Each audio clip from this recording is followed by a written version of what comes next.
पुस्तक का नाम है मैं मृत्यु सिखाता हूँ। शब्द ओशो के हैं और ओशो ने उन लोगों के बारे में क्या बोला है जो लोग अपना पूरा जीवन एक बेहोशी में बिता देते हैं। उनको पता ही नहीं कि उनके जीवन में क्या चल रहा है और बेहोशी में ही मर जाते हैं।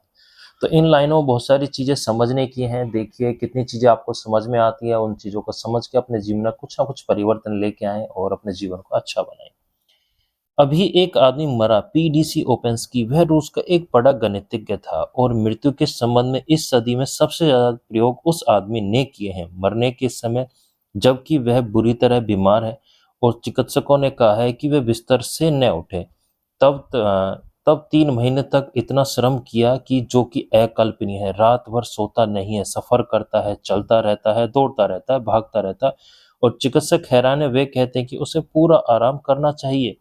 उसने अपने सारे निकट मित्रों को बुला लिया है, उनसे बातचीत बंद कर दी है, लेकिन वह श्रम में लगा हुआ है।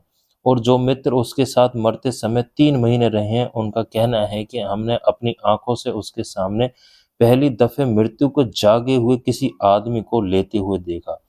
और जब उसने कहा कि चिकित्सक कहते हैं आराम करो, तुम आराम क्यों नहीं कर रहे हो, तो उसने कहा कि मैं सारे दुख देख लेना चाहता हूँ, कहीं ऐसा न हो जाए कि मरते वक्त दुख इतना बड़ा हो कि मैं सो जाऊं, बेहोश हो जाऊं।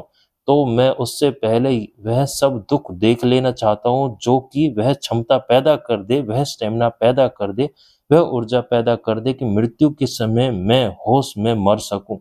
तो सब तरह के दुख उसने 3 महीने तक झेलने की कोशिश की।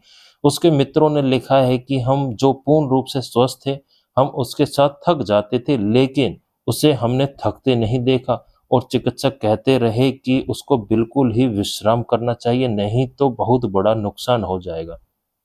जिस रात वह मरा है, पूरी रात टहलता रहा है, एक पैर उठाने की उसकी ताकत नहीं है। डॉक्टर उसकी जांच करके कहते हैं कि एक पैर उठाने की ताकत उसमें नहीं है, लेकिन वह रात भर चलता रहा। वह कहता है कि मैं चलते चलते मरना चाहता हूँ, कि कहीं बैठे हुए मरूं और बेहोश न हो जाऊं, कहीं सोया हुआ मरूं और बेहोश न हो जाऊं। और चलते चलते उसने खबर दे दी है अपने मित्रों को कि बस इतनी देर और, यह 10 कदम मैं और उठा पाऊंगा, बस डूबा जा रहा हूँ, बस सब डूबा हुआ जा रहा है सब, लेकिन आखिरी कदम भी मैं उठाऊंगा, क्योंकि मैं आखिरी क्षण तक कुछ करते हुए रहना चाहता हूँ, ताकि मैं पूरा जागा रहूं, ऐसा न हो कि विश्राम में सो जाऊं। वह आखिरी कदम चलते मरा है। कम ही लोग चलते हुए मरे हैं जमीन पर, वह चलता हुआ गिरा है, यानी वह गिरा ही तब है जब मौत आ गई है। और आखिरी कदम के पहले उसने कहा है कि बस अब आखिरी कदम है और सब मैं गिर जाऊंगा, और अब मैं गिर जाऊंगा। लेकिन मैं तुमको कह देना चाहता हूं कि शरीर छूट गया है बहुत पहले। अब तुम्हें देखोगे कि शरीर छूट रहा है, लेकिन मैं बहुत देर से देख रहा हूं कि शरीर छूट गया है और मैं हूं।